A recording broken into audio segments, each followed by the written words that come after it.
नमस्कार, एक बार फिर से मैं आप सभी के सामने उपस्थित हूँ बेहद महत्वपूर्ण टॉपिक के साथ। और हाल ही में यूरोपीय संघ और भारत के मध्य कुछ महत्वपूर्ण समझौते किए जा रहे हैं और इसी बीच फ्री ट्रेड डील शुरू होने वाली है 2026 में भारत और यूरोपियन संघ के बीच। तो इसी के बारे में जान लेते हैं इसमें कौन कौन से समझौते साइन किए गए हैं, क्यों ये महत्वपूर्ण हो जाता है, क्यों यूरोपियन संघ ये कह रहा है कि भारत का जो हिंद महासागर है वो बहुत ही ज्यादा जरूरी है, सिर्फ भारत के लिए नहीं पूरे देश के लिए महत्वपूर्ण है। तो चलिए इस पर कर लेते हैं डिस्कशन। भारत यूरोपीय संघ इस साल free trade agreement deal sign करेंगे। 17 साल से ये जो समझौता था हमारा रुका हुआ था, फाइनली 17 साल बाद हम इस समझौते को आगे बढ़ा रहे हैं। हाल ही में प्रधानमंत्री नरेंद्र मोदी और यूरोपियन यूनियन कमीशन की अध्यक्ष उर्सुला वोन डेर लेयन ने मुलाकात की है। उन्होंने तय किया कि इस साल के अंत तक भारत यूरोपियन संघ की फ्री ट्रेड डील को साइन करेंगे। आगे बात करते हैं।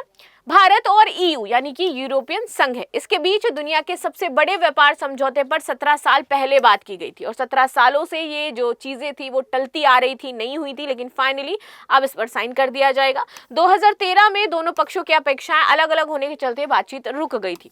इसे जून 2022 में फिर से शुरू किया गया और इस साल के अंत तक हम इसे कंप्लीट भी कर देंगे। भारत इस साल के अंत तक भारत ईयू शिखर सम्मेलन की मेजबानी भी करने वाला है।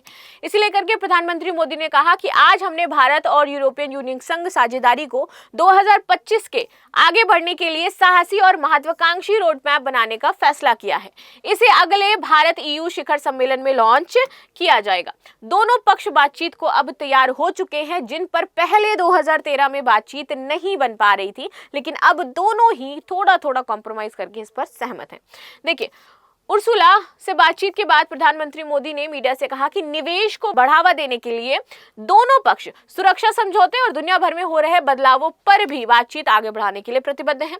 हमने ट्रेड, टेक्नोलॉजी यानी कि कहां हम इन्वेस्ट करने वाले हैं, कौन कौन से हम समझौते कर रहे हैं, तो हम ट्रेड पे करेंगे, टेक्नोलॉजी पे करेंगे, इन्वेस्टमेंट पे, इनोवेशन पे, ग्रीन ग्रोथ, डिफेंस पे, स्किल डेवलपमेंट पर और मोबिलिटी जैसे क्षेत्रों में हम और ईयू यानी कि यूरोपियन यूनियन यहाँ पर सहयोग करने वाले हैं। भारत यूरोपियन यूनियन के साथ इन क्षेत्रों में सहयोग करेगा। ठीक है, आगे आते हैं। हमने अपनी अपनी टीमों को निर्देश दिया है कि साल के अंत तक ऐसे फ्री ट्रेड एग्रीमेंट तैयार करें जो दोनों पक्षों के लिए फायदेमंद हो। इसके अलावा दोनों नेताओं ने डिफेंस कॉर्पोरेशन को बढ़ावा देने का भी फैसला लिया है, खासतौर पर इंडो पैसिफिक क्षेत्र की यदि बात की जाए तो।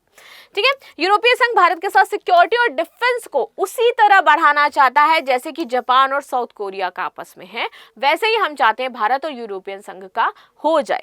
चलो आगे देखते हैं। जो यूरोपियन यूनियन के अध्यक्ष हैं उन्होंने कहा कि समुद्र और अंतरिक्ष में भी रक्षा सहयोग बढ़ाने की बहुत ज्यादा जरूरत है। तो यानी कि हम यूरोपियन यूनियन के साथ अंतरिक्ष तक का सफर भी तय कर सकते हैं, लेकिन टाइम डिसाइड करेगा इस चीज को। वॉन डेर लेयन ने कहा कि अब समय आ गया है कि भारत और यूरोपियन यूनियन जमीन, समुद्र और अंतरिक्ष तीनों जगह पर अपनी भागीदारी को सुरक्षित करें और वहां पर रक्षा सहयोग करें, सुरक्षा को बढ़ाएं। हिंद महासागर क्षेत्र में चीन की बढ़ती गतिविधियों के बीच उन्होंने कहा कि वैश्विक व्यापार की जीवन रेखा है ये, और इसकी सुरक्षा सिर्फ भारत ही नहीं बल्कि पूरी दुनिया के लिए जरूरी हो जाती है। तो इसलिए जो हिंद महासागर क्षेत्र है इसको हम मिल करके काम करेंगे, क्योंकि ये वैश्विक व्यापार की जीवन रेखा हो जाती है और अगर इसमें कोई चीन अपनी गतिविधि करता है या चीजें करता है तो ये गलत है। इसके साथ हम भारत के साथ हमेशा खड़े रहेंगे। तो ये बातें यहाँ पर कही गई थी, ये थी न्यूज जो हमने डिस्कस करी। मिलते हैं नेक्स्ट क्लास में, तब तक के लिए धन्यवाद। लाइक शेयर सब्सक्राइब करना बिल्कुल भी ना भूलें and thank you so much.